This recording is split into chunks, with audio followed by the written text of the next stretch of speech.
Okay, so we're down to the home stretch. This is session 4. And session 4 is when Mark and I have gone back and tried to look and understand some of the themes that came out of some of these sessions 1, 2, and 3. And what we'd like to do is bring up some of these themes and then turn some questions back to you guys about some of the things we've heard, perhaps get a little bit more information. And then we may go back and revisit some of the discussion questions that we didn't quite get to or we didn't quite understand the answers. So I'm going to start looking back at session 1. Session 1, if you'll remember, was talking about, it seems like a long time ago, doesn't it? It was this morning, talking about the different kinds of data that we have available and what we could do to try to learn more and understand those data better so that we could interpret the results of findings from studies using those data better. So one of the concepts, and Dr. Schnell will be very happy with me because I did hear this, that we should be looking at patients and non-patients, and we should be looking at them separately. And I'm interpreting that if I work that into our framework, then that means we think about formal studies in both of those groups. Seems reasonable. And we've talked a fair amount about formal studies in patients. And we've talked a fair amount about we've talked a little bit about our inability to do formal studies in non-patients because it's rather hard to find them. That the risk factors are different. And again, I know that this doesn't really relate to the data sources that are available, but I have to ask this question. As I think about this, and I'll try to explain it again because I don't think I articulated it clearly. When does a patient become an abuser? Or how do I differentiate these two populations? Because as we know, some patients who go on to snort and inject opioids, some of them start out in other places. They don't all start as patients, right? So those people we understand, I think. Some people start out as patients and they never end up doing any of those behaviors. Some people start out as patients and they do end up doing those behaviors. So when along that continuum do I stop being a patient and I turn into someone who abuses drugs? Because if you want to separate patients and non-patients, I think you have to understand what that distinction is. And it may just be an area that I'm ignorant of. And again, this to me is teeing up our conversation for tomorrow where we're going to be talking about other kinds of designs. But is that something that folks who study abusers, and I'm looking at Dan, but I'm looking at everyone, folks who study people who abuse these products who perhaps start as patients, because I'm imagining that this could be a phenomenon that would happen over a number of years. This is what we hear anecdotally from people who share their stories with us. It's not something that happens, the day after you get your first prescription. Aaron, Dr. Krebs? I think it's not patient versus abuser. It's really what kind of patient population are you talking about? So you have a very different patient population if what you're talking about is the patient population with chronic pain treated with long-term opioids. That's a distinct group, and then there are people. If you say a patient, is anyone ever treated with opioids, we could be talking about the whole U.S. population because we've so blanketed our society with at least short-term opioid therapy. It'd be hard to exclude anyone. So I think it's more about where you start and how you define your patient population. Obviously, people are moving between these. We've spent some time talking about people who are addiction treatment patients today. But it is, I think, important where you start. What's the starting population? What's the outcome of interest? If you're starting with a large population of long-term opioid users, the number that will go on to inject their prescribed opioids is probably so small that would have to be an enormous study that poses its own challenges. Thank you. Louisa, did you have a comment? Sorry, Louisa Degenhardt. I just want to make things a little bit more complicated in that I think it's also... Thank you for that. Sorry. Well, I thought I'd start with a bang by my first comment for the day, but what we've actually found, we've been doing a lot of work with people who use pharmaceutical opioids who are prescribed them, and a lot of work with people who use drugs for other reasons, and many of them inject drugs. And actually, a lot of people who inject drugs actually are living with chronic pain. And even when we've done a number of studies, and I might mention things along the meeting, but looking at people who are also tampering with pharmaceutical opioids. And most of them are actually being prescribed those opioids by a doctor. And so even this distinction between legitimate and I assume the opposite is illegitimate patients, I think is a very problematic distinction to make, because many people who, yes, they may be doing something other than it was intended by the company and by the doctor with that pharmaceutical opioid, they nonetheless have significant health problems, including the ones for which opioids are most commonly prescribed.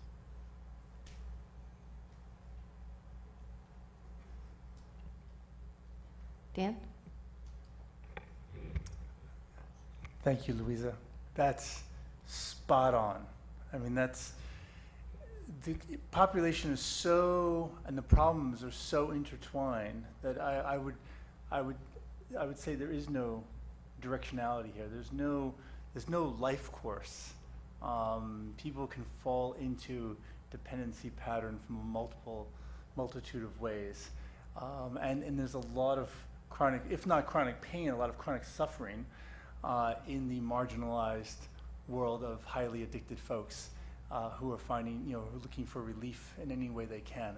I do want to throw the ball to Dr. Unick, who's a little reluctant here, just to briefly describe a paper that's now 5 years old, looking at the intertwining of the population, these two populations that we've tried to make separate or try to have a linear trend between pill users to heroin users, and he's really problematized that quite a bit.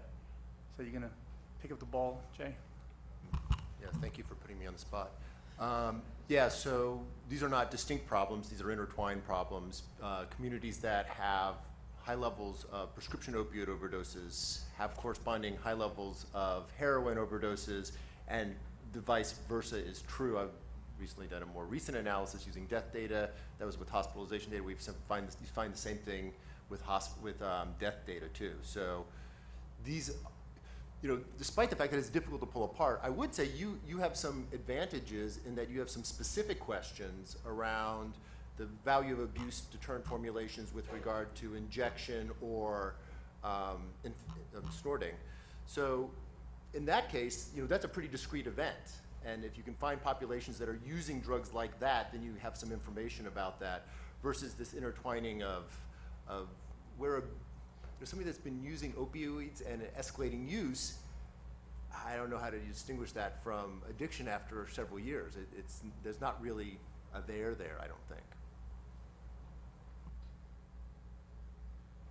Dr. Kreiner? So we've studied using prescription data patient trajectories over a 3-year period for patients who hit at some point one of the risk indicator thresholds around opioids, and so it complicates things, but actually very consistent patterns where for the majority of patients it's a one-time or very infrequent occurrence over a 36-month period.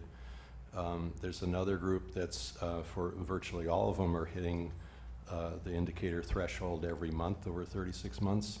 And then there's a group that steadily increases and a group that steadily decreases, some of whom perhaps are overdosing or dying. But it's a consistent pattern across 3 very different states, even the proportion of patients that fall into these 3 groups. So, I mean, clearly it's a heterogeneous group, but sort of teasing out systematic patterns like that may be helpful. And I mean, these are patients, only some of whom I imagine might be addicted, most of whom don't seem to be based on the prescription pattern. But again, we don't have data on other sources of opioids they may be getting.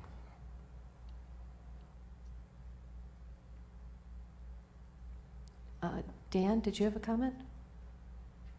Sure, Dan Bunitz. Maybe I'm missing something, but I think the question isn't whether someone's ever a patient. The question is whether they were a patient that were prescribed this abuse deterrent opioid, right?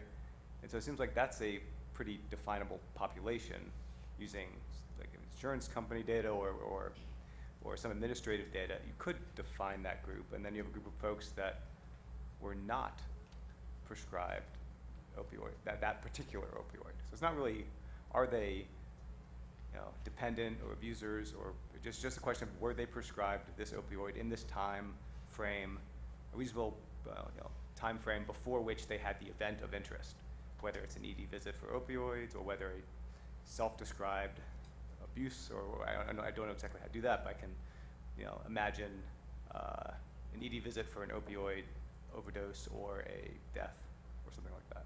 So maybe, I guess I'm a little confused about, is it that hard to identify who is a, quote, patient, meaning a patient who was prescribed this particular long-acting deterrent opioid?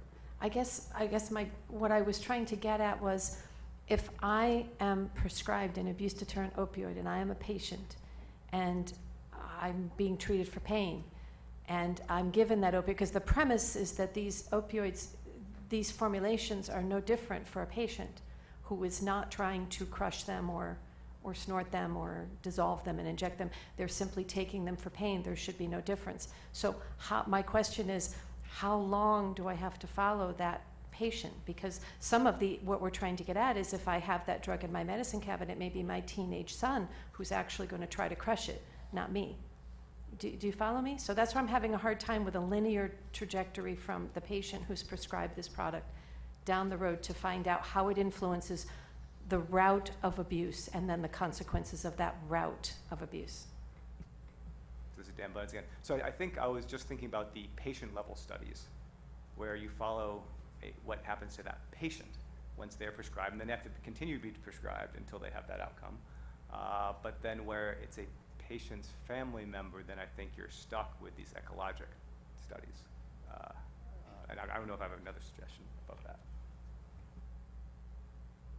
Dr. Schnell? Sid Schnall, I think you hit on it, Dan. I guess I've been concerned over the years that the public narrative, unfortunately, has been Sally was a cheerleader, straight A's in school, everybody loved her. She sprained her ankle in a cheerleading event, was prescribed a hydrocodone product, and 6 weeks later she was turning tricks in the neighborhood. I think there are examples of that, but it's such a rare event, and yet that's what gets into the press. That's what people believe is the trajectory. If somebody is prescribed these medications, that they are automatically going to become an addict, and that's not the case. I treated people on opioids for 15 years who never accelerated to anything else. In fact, over time, they would often cut their dose and go off.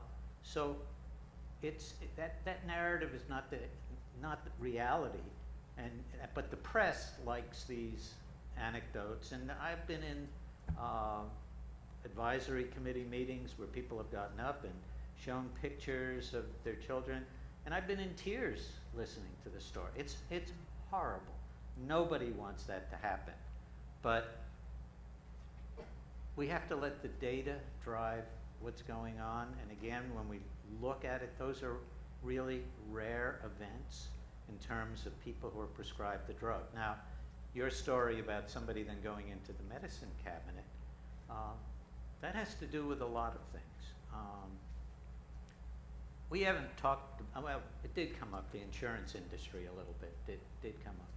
But I would prescribe for a patient, and I would start off with the CDC guidelines before they were even out, prescribing just a week's supply of the drug.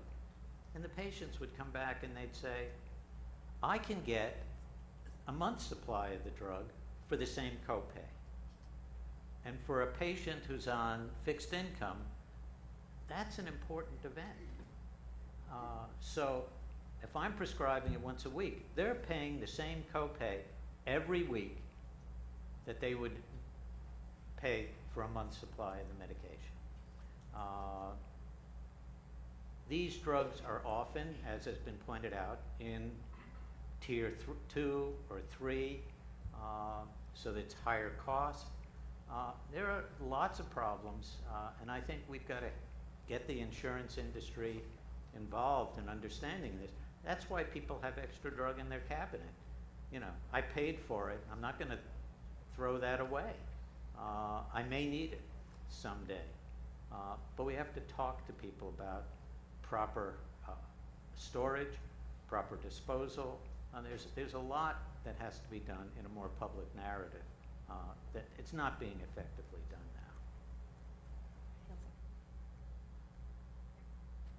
now. Okay. Oh.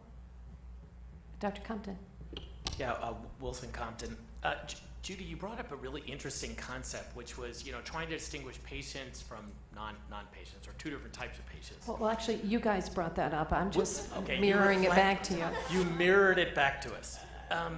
But it made me, as I was sitting here, I was thinking, well, have we tried sort of taking the other approach, which is instead of following the people, how about following the pills? And I'm not sure whether that's feasible. There are certainly studies of post-surgery of how many pills people have left over. But have we done that with the ADF formulations? In other words, tracked what happens to the prescriptions to understand how frequently they end up being misused, so that instead of thinking from a person-oriented perspective, think from a pill-oriented perspective. Anybody have thoughts on that? I mean, it raises to me the comments that, again, that was another thing on my list of what Dr. Boyer discussed this morning of this tag it technology. And it was raised, and I look at it as a method potentially for influencing misclassification. Because regardless of what someone might self-report in treatment center or poison control data, if you had this technology that allowed someone to objectively determine which product it was that was used, that would get around that issue. And I'm wondering, when we approve a product for an oral administration, all the excipients in the tablet obviously are tested for safety. That's routine. But it's not necessarily tested for other routes. What would happen if it was injected or snorted? That's because that's not how it's therapeutically intended. But if we assume that we could do something like that, how do you see this working? Is this, you had mentioned this was something that would be excreted in the urine. So would that imply that if we were able to have this kind of technology and be able to link that to people coming in for treatment, or people being assessed in emergency room for overdoses, or for adverse events having to do with opioids, would that be a way to avoid this misclassification issue, to actually know specifically, at least whether this was an abuse deterrent formulation of a product? So I'm asking you to take one step further and think about the idea you threw out there this morning. Yeah, and you kept looking at me. This is Ed Boyer. You kept looking at me, so I assume I was supposed to speak.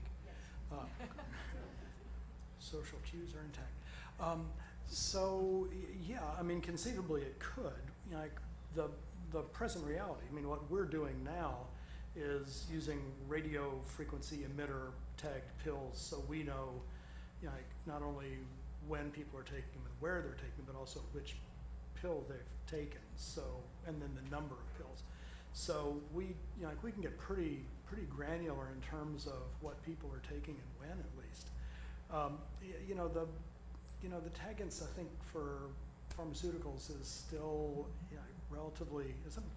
I know a number of people have thought about it, but it's still relatively in its infancy. I mean, do you use a chiral molecule? Do you use something that cannot be metabolized? Something that has minimal metabolism? How easy it is to identify and measure concentrations in the urine, and how valid those concentrations will be for duration of period of time after ingestion. Those are all things that I think probably deserve greater examination in terms of testing hypotheses. But again, the science is not that difficult. It's the science of pharmacokinetics and analytical chemistry, which truthfully has been worked out for decades, if not generations.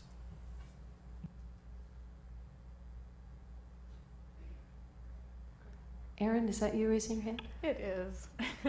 Erin Krebs, sorry for the record. All right. So I guess, so what is the mechanism by which the ERs are supposed to benefit someone, and who are they supposed to benefit? So are these supposed to benefit the individual patients for whom they're prescribed by somehow interrupting a process by which they move from being a adherent user to someone with an opioid use disorder, or hazardous abuse of a drug? Or is this is this supposed to interrupt some sort of societal process with benefit accruing to the population because these drugs are less diverted, less popular for community misuse, for kids in the neighborhood to steal out of medicine? You know, on some level, I feel like these are kind of what we're going around and around, and somehow I'm lacking the clarity on what the pathway is here that we're trying to interrupt, and therefore what is the most important population for us to look at, and what are the most important outcomes? Doug, do you want to clarify? You were around when this idea came up and what the intention is. My gut is telling me it's really both. It's really preventing the ability to crush or dissolve these for anyone who might want to abuse them, whether it's a patient or a non-patient. But yeah, I think we've got to be broad in our goals, right? I mean, at the end of the day, the goals have got to be sort of elevated. It can't, so yes, I'd like to intervene in both of those things. That, we know less than we'd like to about so many things about what moves an individual from appropriate use of opioids to either diversion or to a choice to make inappropriate uses of opioids, to substance use disorder or whatever. So choosing one of those things, we're going to focus on that thing, and sort of, and to avoiding thinking about some of those. Seems like we don't know enough yet to do that. So the goal here is to basically make these products as unappealing as possible for abuse. Intervening in as many of those steps you think are likely to be successful, recognizing we don't have the data we'd like to. We don't know as much as we'd like to about the natural history of the progression of the disease, the substance use disorder. You guys know that a lot better than I do. There's so many things we'd like to know that we don't. We have such an enormous public health crisis that we have to aim high, I think, recognizing that there is a chance that we're going to miss things, that there'll be things that'll be, that we may be doing less than we'd like or whatever. We may be focusing on some aspects that may not be achieved, but we really have to try to do all of those pieces together, I believe. Dr. Boyer? One thing that I think we've kind of left out of the conversation is the I guess psychosocial phenotyping of individuals who are prescribed opioids and the potential that it can lead to problematic substance use down the road. Like individuals who, I know they're predictors of who has problematic use, but the predictors of who's going to develop problematic use, I think are a little bit less robust. I mean, people who catastrophize, like minor events as contributing towards problematic use, I think needs a better understanding. Before you can truly just say that, like I said, it's never prescribing, or at least that's not the reality. It may not be the reality, but it's, people who develop problematic opioid use after therapeutic prescriptions is not the unreality either. I don't know of a single clinician who hasn't seen, and I'm not saying a few here and there, I'm saying lots of people in my part of the world at least, who have gone from a minor injury or a minor surgical event to a short-term opioid course to problematic use, and then descended either into drug treatment or into rehab or chronic pain. So, how those processes diverge, how they originate and then how they diverge is something that not necessarily is in the FDA's domain, but something I think we need to pay more attention to. Okay. Now, many of the topics that you guys brought up, there was a lot of suggestions of different kinds of qualitative data we could look at, and we wanted to get back to those probably in tomorrow's session, where we're talking about leveraging data or linking data. So I'm gonna kind of hold off on that, as well as some of the benchmarking of the treatment centers. I wanted to probe that further tomorrow. But I did want to ask a couple more questions to get clarity. Along the lines of misclassification, along with this tag-it technology, there was also mention of better training of the folks collecting data, whether it's in poison control centers or whether it's in treatment centers, to probe further, to get beyond what's on the label. Again, if there was some idea of recognizing the questions that we really would like to answer with these data. And I was wondering if some of the folks around the table could discuss, does that seem feasible? Does it seem doable to actually, do you think if we trained folks better who are collecting these data on the front lines, that that would be a goal, that we could get better data on the specific formulations that are being used, or is that just a pipe dream? Is the reality of the situation just too formidable to allow that? And I'm looking at Jody, and I'm, all right, who would like to go? All right, Dr. Green. Well, I think certainly I'll speak to poison centers first. We have, the general public calling in to report their experience that typically is an acute situation. We have, what we call the specialists in poison information actually collecting the caller information. So because this is such a complex market, we've actually have a couple of abstracts, and the study I mentioned earlier that we did with the acetaminophen is published to show that when you educate these individuals about the market, they know what kinds of questions to ask. I also wanted to note the NPDS data system is very different than the RADAR system. We process data differently. So the RADAR system poison center data, we collect the case notes along with the categorical data from the participating poison centers, which covers over 90% of the US population. So when we get those, we actually review them. We read every single case note to verify product information, route, medical outcomes, and whether the reason for the exposure. So abuse versus misuse, suicide, and other reasons. And so we often will send memos, educational training memos, to all the participating poison centers to talk to them about what's the difference between the different fentanyl patches. And now that, so for instance, when a product comes to market, we'll actually get the package insert, create a memo, and send that out to the poison centers to educate them on what they look like, what other products might they be mistaken with in the field, what they might also be called, especially when generics come out, so that they know to ask. So, they report it's Kleenex to the presentation earlier. I use that all the time too. Is it actually Kleenex, or is it the generic of the Kleenex? And while it's not perfect, and we will always have self-report bias by all means, I think it does at least get the caller to think about those things and not just so readily, rattle off the brand names. In the acetaminophen training, what we do as well is have them actually go get the product, where the active ingredients, read the package, the drug facts label. Obviously, this is different. These people, patients might have purchased the product off the street. They may not even know what it is. So there are some nuances there. But I think the more that we can train the people bringing the data in about the market and nuances of all the products, the better they can ask the right questions of the callers, so that we can get better information. Dr. Sharman? Yeah, just a couple of things. I think operationally, when you get to coding training, it's always important to remember that the person being trained doesn't need just the aspects of the technical questions to ask. They need to have a true understanding of why this information is important, because when they understand what it's going to be used for, they're more motivated to do those questions.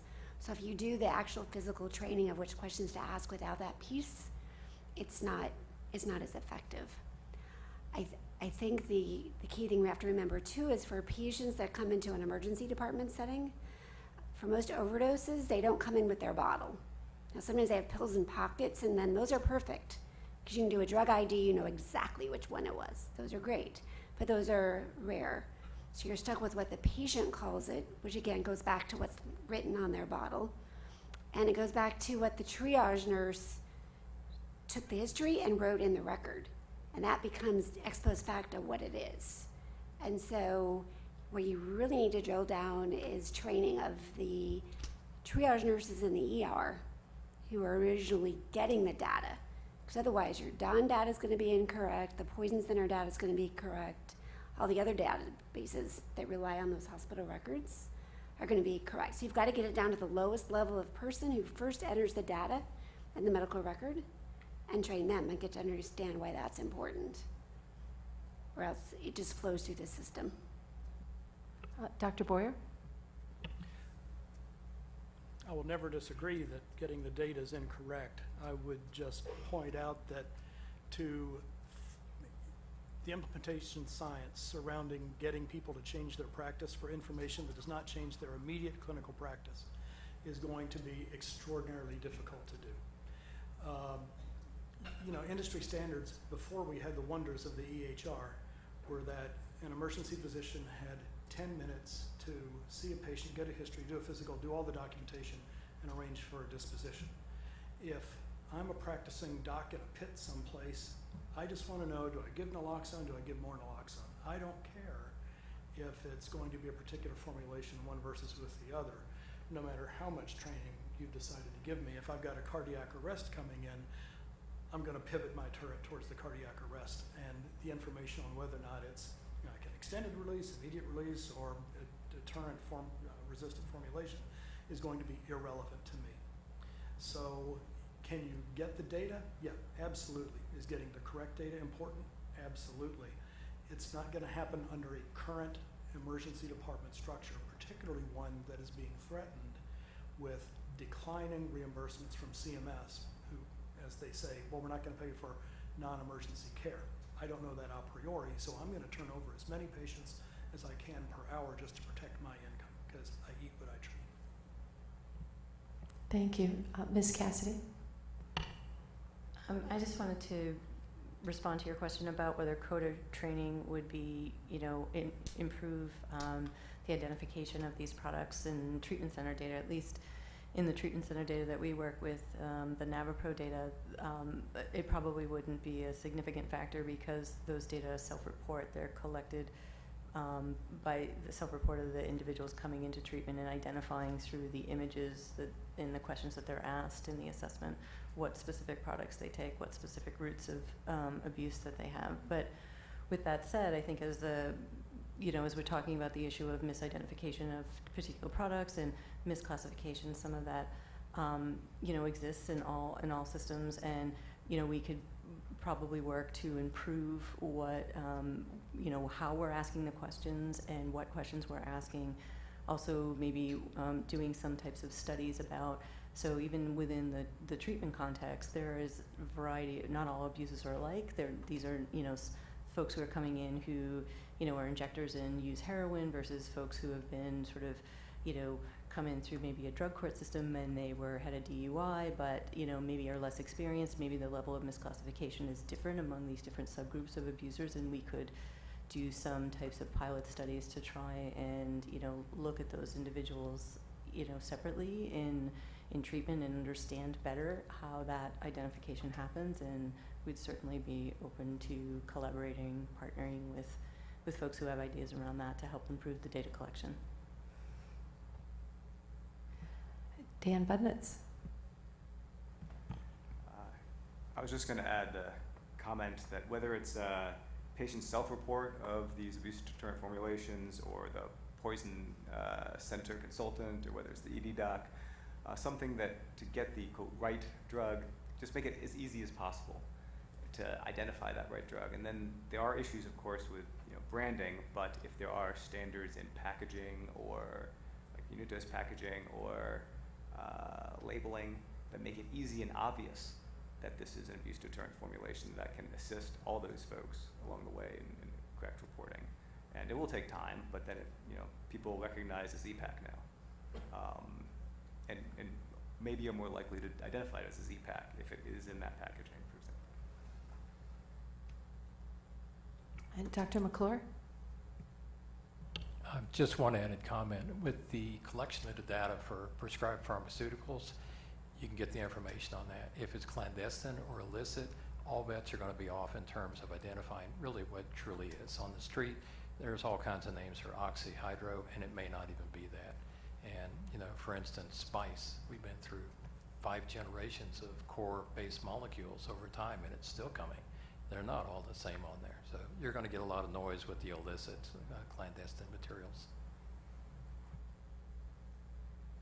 All right, so I'm going to turn it over to Dr. Levenson to see if he wants to get further clarification on anything that came up in session 2. Sure. Thank you, Judy. Okay, so at lunch today, Judy and I went over some of the themes from the various sessions, and I'm going to work through some of the themes on section 2. If you have any further things to add, that would be helpful for these topics. So session 2 was about sampling and denominators, and it was particularly for these data sets that are case-based or numerator only. Tomorrow we're going to focus on more rigorous samples. So I'm going to try to focus some of the ideas that came up in this session on that sorts of data.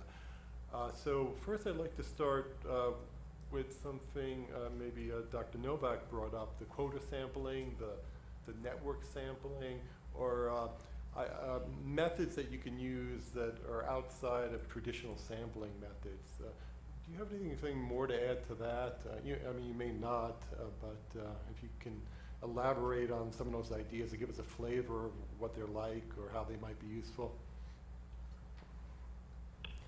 Yeah, I mean, I think some of the methods that we've used in terms of web surveys have been trying to do a better job of getting at those few users that may not be well represented either in like web panel surveys, like standing web panels that you have to opt in, and then a lot of researchers and places sort of like them because it's sort of there's a pre-ready sample, and I know this is sort of difference between government research and sort of academic research, but these panels are out there and people are using them. And we've investigated them pretty rigorously, and we have shown some validations in some papers that if you have benchmarks that are available, you can combine sort of a quota sample with a weighting sample called generalized exponential modeling to sample on the dependent variable with the condition that you have a dependent variable, let's say like prescription drug abuse, like opioids, and then you understand like a very high degree of correlation between that dependent variable and other proxy variables like cigarette use and tobacco, and so through the combination of those variables, you can increase your positive predictive ability to predict the outcome, and then to the extent that you can get that model area under the curve over like 0.8, which is a pretty good prediction value, you can actually sort of by indirectly weighting to those variables, as sort of this rising tides raises all boats, and so you can actually kind of figure out a way to sort of weight the dependent variable indirectly through these other observables. And so there's a lot of very creative ways. And now the challenge with that is that when we're thinking about means and medians, these really collectively the analysis of moments, in those sort of techniques, you actually have to be sensitive to when you develop weights, how they disturb the standard error structure.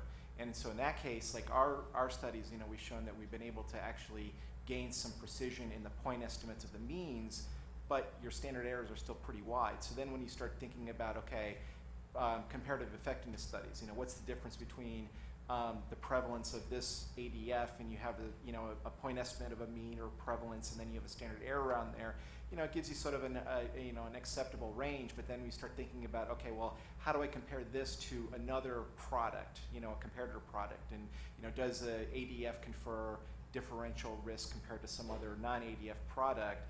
That's when you also you start getting up against the boundaries. And so I think sort of raised about the need for like the FDA to sort of present with the most highest standard rigorously methods available. But I think if you can kind of think about different levels of evidence and the quality of evidence, and thinking about if it all sort of points to in the same direction, that might be able to sort of supplement other sort of more standard methodologies that you might have, so that recognizing that some of those standard methodologies might not get you at very difficult to reach populations like hardcore addicts that might not find themselves in your sort of standard traditional data streams.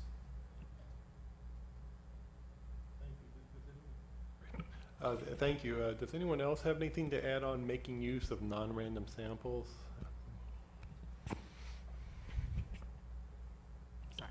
Jennifer Parker, the National Center for Health Statistics. I'll just start by saying I don't know much about this topic, but I can tell you about a research project that's going on at the National Center for Health Statistics on the web panels.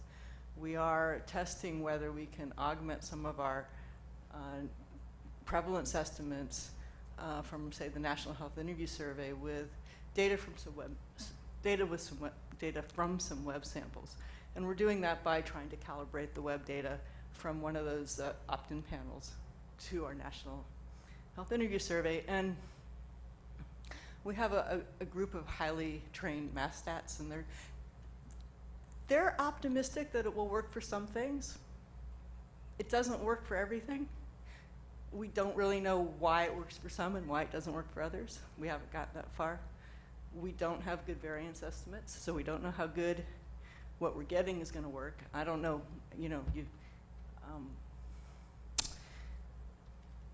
we're trying some different methods. And when we poke it a little bit further and we look at domains like, well, it might work for a total, but is it working for young people or old people or people who are black, people who are white, people who are poor, people who are wealthy? It doesn't work that well. So it depends on what you want to use it for. I think that our work won't be ready for prime time for another while. But we have fairly high standards for what we put out as a prevalence estimate. And I also know that from working with colleagues in other agencies, for example, the EPA, sometimes you need to know something to make a decision. It might not be what we would put out from the National Center for Health Statistics as the number of people with diabetes, but you need to know whether it's high or low, or whether it's higher in one group or the other, and you need to know some information. And I know that those bars are a little different than what we put out. Well, we already make use of the data, so anything that would improve it would be a step in the right direction. So thank you. Any other comments on making use of them? Sid Schnall, and I'd sort of like to throw this over to Wilson Compton. Quite a while ago, NIDA used to have a whole set of ethnographers who were out in the field working with people who were difficult to reach in other ways, and just wondering whether or not NIDA is still doing that, and if not, whether or not that can be done to see what's going on. They would collect some very interesting data on hard-to-reach populations. Yes, we still fund that type of research. To elaborate just a little bit, I don't know anybody that has applied this directly to the problem of abuse deterrent formulations. That's why I turned to Dan early in the day to see if he might have some insights from his sample. That's one of the ones that we've supported over the years. Most recently, we've done a series where we've done some hotspot studies. We just funded a small project in New Hampshire to look at how frequently fentanyl was an issue in the overdose population, obviously a very important topic right now. This isn't germane to today's findings, but one of the shocking findings for us was the number of drug users in New Hampshire who were actively seeking out fentanyl. That was a surprise to me, that I thought that having a product that was killing a lot of your customers would be a deterrent, but it turned out to be a marketing technique in some ways, which was pretty shocking to me. The largest sort of conglomeration of these would be our community epidemiology work group was disbanded in favor of a new program called the National Drug Early Warning System, NDUS, which brings together some of the ethnographers as well as a variety of other sources. It suffers from a lack of some of the traditional data sets in that we don't have DAWN anymore, and we don't have the ATOM studies. So two of our most robust early warning systems don't exist any longer. To a certain extent, the internet has replaced that in terms of some availability of sort of early warning signals of something novel and new happening as at least one potential source of information that we've already talked about here today. Yes, please. Sorry, Louisa Degenhardt. Just one comment about there's been referenced a few times to people who might be tampering with pharmaceutical opioids or injecting or anything are a difficult to reach population. I'd just like to challenge that, because we do a lot of research in Australia, but there's a lot of people in the United States who are doing a really vast amount of research. You know, NIDA funds, I think it's 80% now of the world's illicit drug research, and much of that is with people who you could classify as hard to reach, but they're actually not difficult to reach at all. But it's the way in which you choose to engage with that group will really determine the extent, the speed with which you can get in touch with people, and the way in which they're willing to disclose information to you. But if you're doing research with people and you're guaranteeing anonymity, there's no judgment, there's confidentiality, there's absolutely no problem in accessing fairly large numbers of people who will be very honest about their life story. Okay, well, thank you. Moving on to something slightly related, several panelists mentioned the use of administrative data, particularly in the federal system. And Dr. Jones is gone now, but Dr. Bose, do you have anything? You said there were some working groups in the federal government on the use of administrative data. Can you say more about that? I think just also tied into what we were listening to right now, a lot of it depends on fitness for use and what it is that you need it for and what decisional process accompanies your data. And so, as Jennifer said, I mean, if they're for official statistics, then there's a certain bar we use. If we need to have some kind of a numbers that we need to make internal decisions, then we might use a series of data sources with each with their issues, but if they're all maybe pointing in the same direction. But I think FDA and other regulatory agencies have unique positions in where the justification is not just internal, it's also not a, hey, here's an official statistics, but there are consequences to your decisions, and there are consequences that involve life and death, and they also involve a lot of money. So I think that whether we're talking about these sources of administrative data, or we're talking about web opt-in panel work, or other forms of data collection, we really do have to tie it closely to the fitness for use so that it's defensible.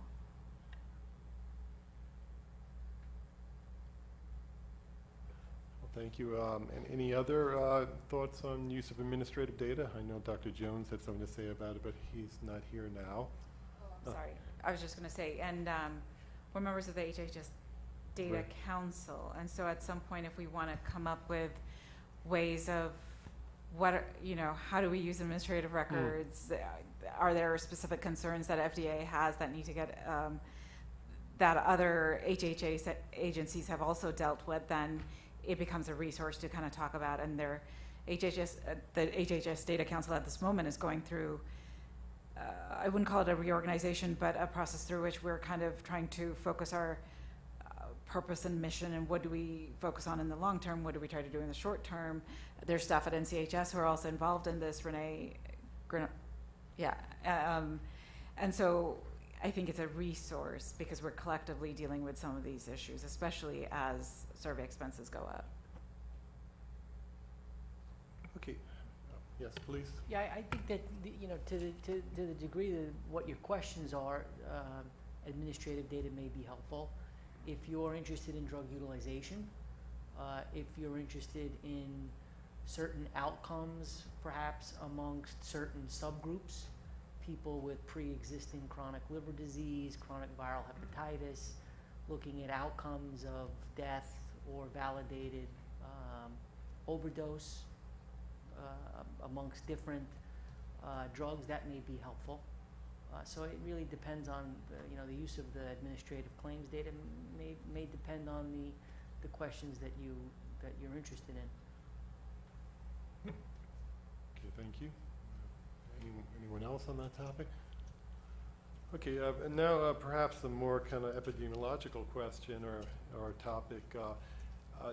We heard to make use of some of these convenience samples, it's important to understand the effect modifiers, maybe to do standardization or stratification. Could we suggest some of the relevant effect modifiers here that might be available in the data sets we talked about today?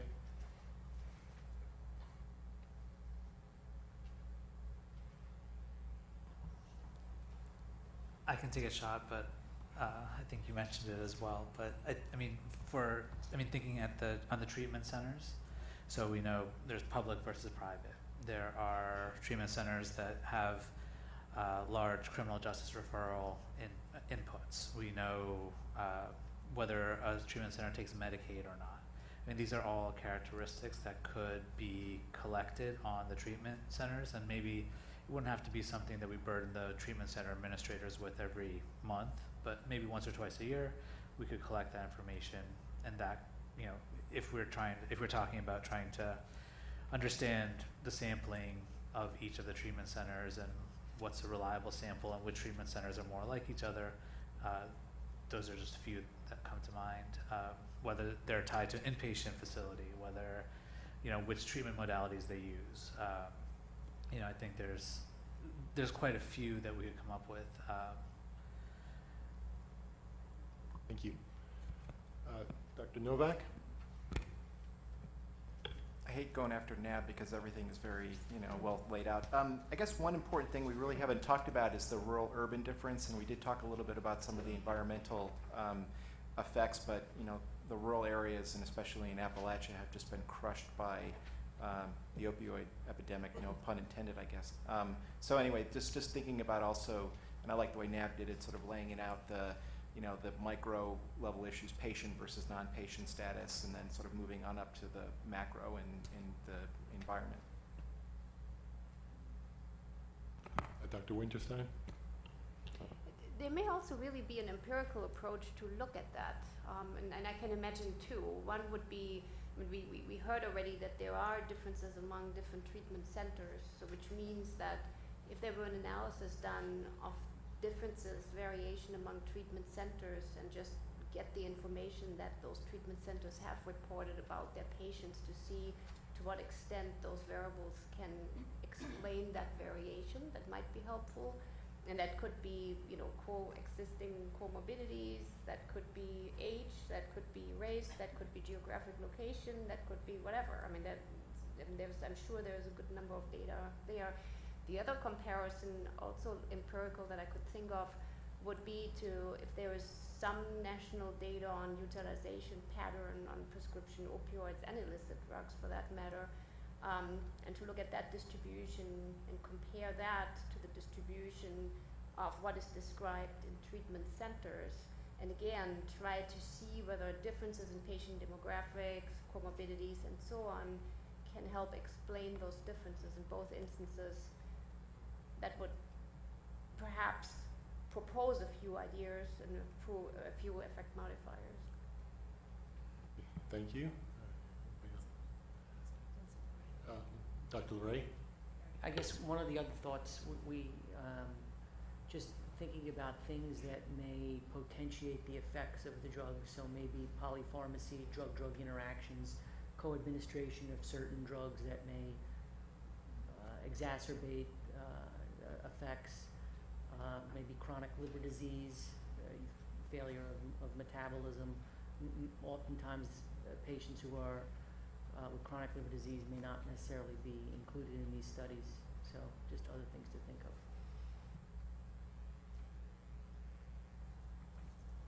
Okay, well, thank you. The next item I have on my list is time series modeling. This came out of session 2 that time series modeling was preferred. I think a lot of this got resolved in the session 3, but just to be clear, so by time series, do we mean anything more than these interrupted time series that Dr. Makovich spoke of? Is there something more than that, or is it just to distinguish between having means and slopes versus just means? Some clarification, the people who were promoting time series models this morning.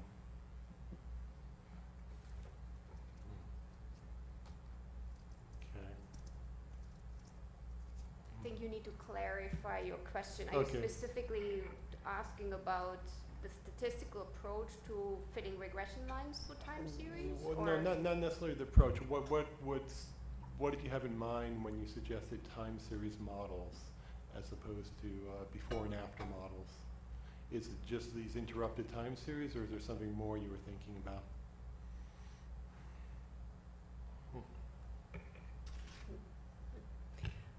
Well, I mean, there's all of us who study design. At some point, there's Cook and Campbell, right? So there's a limited number of quasi-experimental designs, and you know, in the before and after comparison, there's either before or after, or there's time series, and there is just not more there.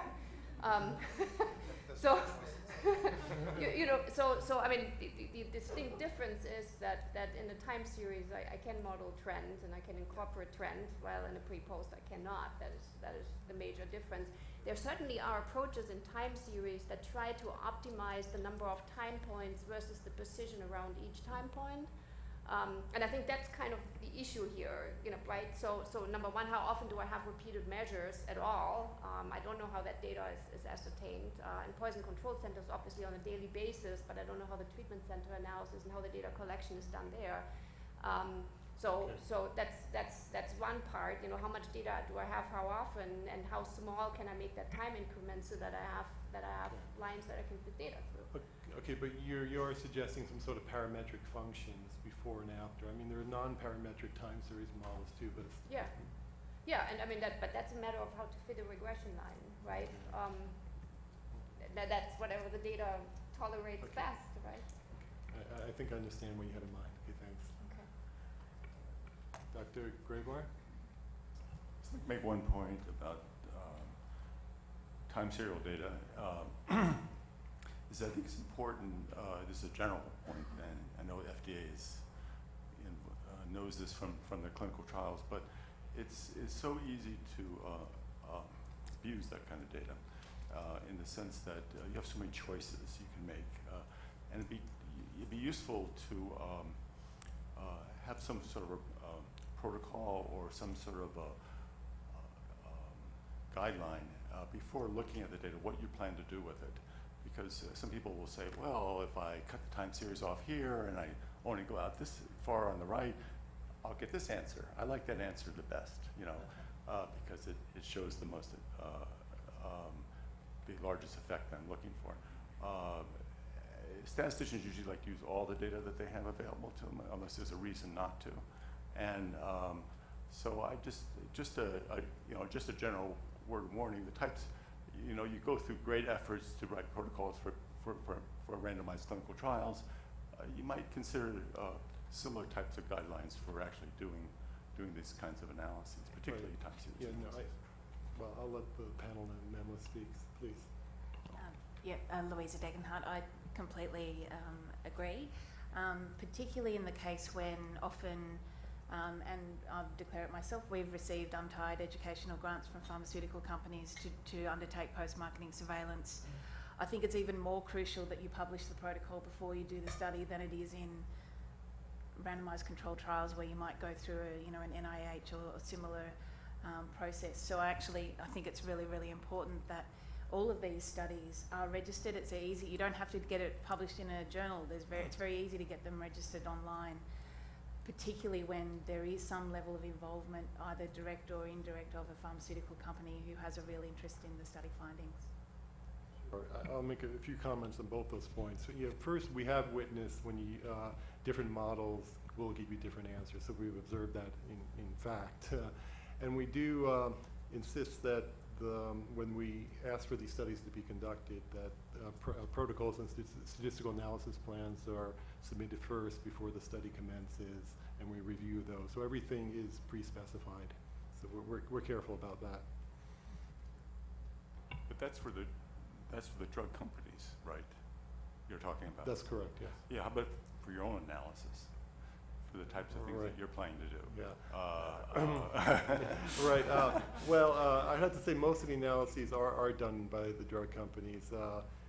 For a company to get a claim of abuse deterrent formulations, it's incumbent upon them to demonstrate that, and for FDA to review the evidence and make a judgment.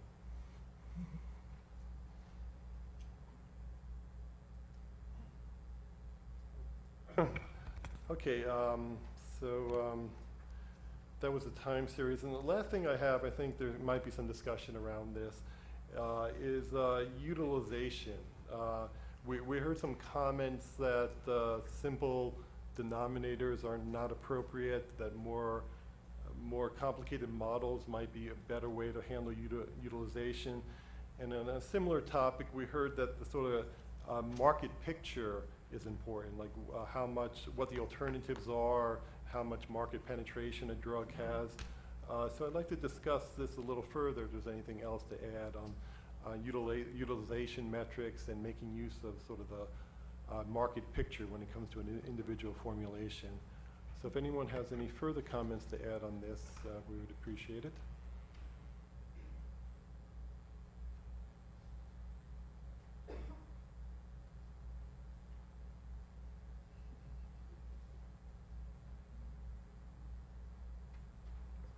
Okay, well, as you've heard previously throughout the day, we can still take comments through the docket or maybe by running into us in the hallway or so. If you have any further comments on that. I think what we heard already was very useful, but if you have anything more to add, that will also be further useful. So that's all I have on section 3, and now section 2. So you want to start off section 3? No.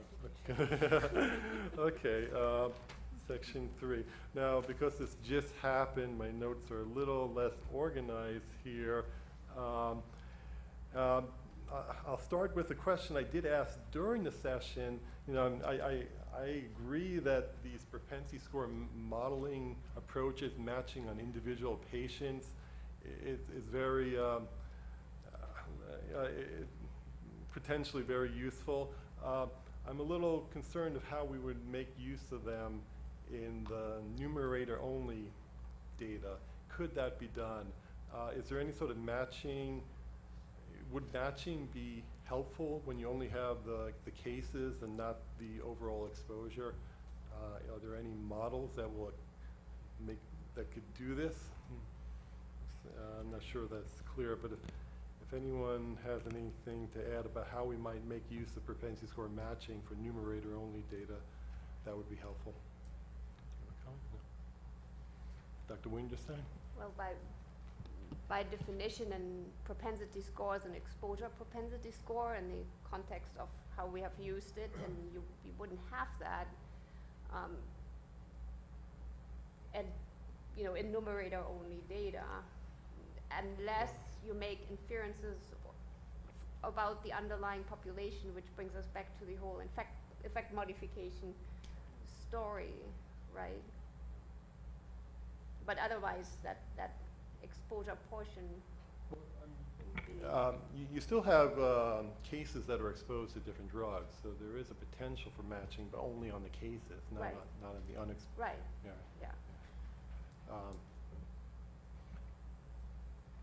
Yeah, So I mean, the reason I brought the propensity score up was more, I was thinking about what Dan had brought up, this whole uptake and learning experience with a new abuse deterrent agent that comes on the market, which means that its risk might change, number one, but it also means that the interest in it might change over time, and who it's being channeled to. So that was more my idea for saying, you know, ongoing propensity score matching rather than just, you know, in one single population, but during follow-up as there is more uptake, because the distribution of the population that might get this drug might change because the interest changes and so on. That's more why I brought specifically propensity scores up. I mean, it doesn't matter how an adjustment would be done, but that's why I brought it up. In general, you know, we are trading, I mean, both are observational designs, a pre-post as well as a concurrent control group. We're trading one bias against the other,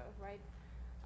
The populations are changing, or there's channeling, and both has to be dealt with the same risk factors and adjustments. It's just a different way of designing the same thing. And you know, but personally, just having observed how much this whole opioid market has changed, to me, concurrent control groups seem to be a little bit more palatable than time-based control groups because of all the issues that have happened concurrently. And I might be completely wrong, and I'm happy to be proven wrong. We just haven't tried the other approach. Everything that we have done is pre-post, or some type of time trend, but we haven't done head-to-head comparisons, even though we have now some years of use accumulated where we could start to look at that. Well, thank you.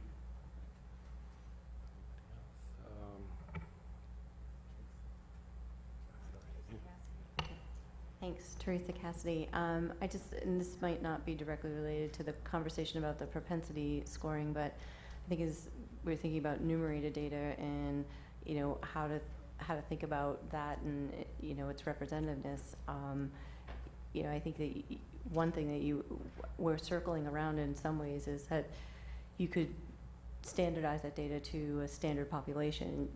The problem that I think we're all sort of been discussing is what is that population? How do you enumerate it? How do you describe it? And then what would you, how would you use that inference from what that standard population is to apply to these enumerated data? And that could be an approach that's used as long as we could come to some consensus around what is that standard population. And maybe there's not one standard population. Maybe there's more than one that we can sort of infer from. But anyways, I just thought that might be helpful. Good. Thank you. Okay, well, there were a lot of good ideas on that. I'm not sure there's going to be good ideas in this session. I'm not sure it's going to be a lot of follow-up discussion, but I'll bring up some other themes, and if anyone has any follow-up discussions, please add.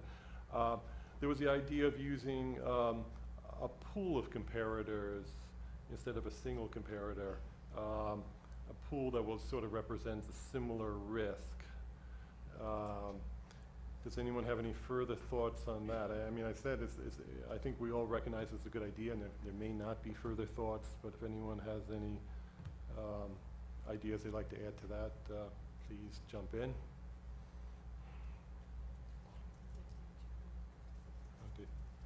Dr. Ciccaroni?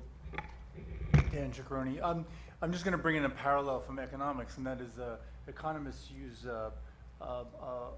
pools of baskets, I guess is what they call them, of currencies or commodities in which to do comparisons on, because there's things that are changing so rapidly. And I know one of the downsides of doing this was the idea that there might be a market driver, there might be a dominant product, and that's the problem is solved with weighting for that.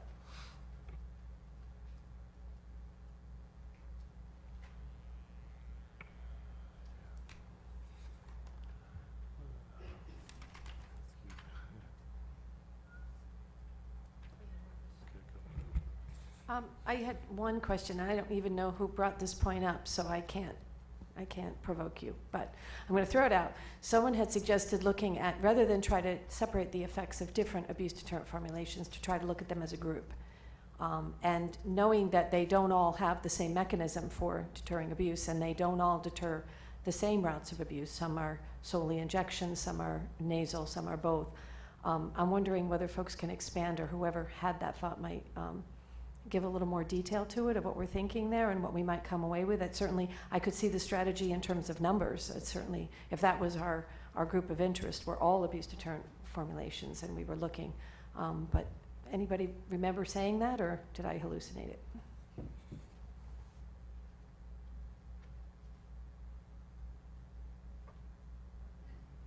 Dr. Green is in on my hallucination. Thank you.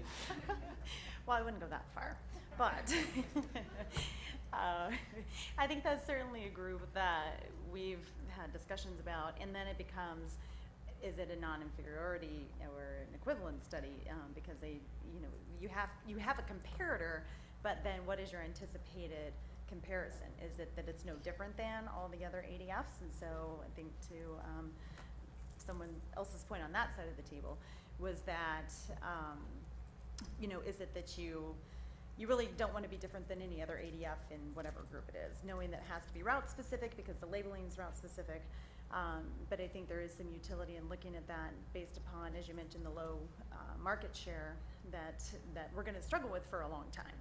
So I think the bigger question might be, what is the actual question we're trying to answer, and then how are we going to establish the appropriate comparators and the sample size and the power and everything to be able to actually answer that question. So I don't know that we can say that's a good comparator group until we know what the question is that we're trying to answer, but I think it could be valuable.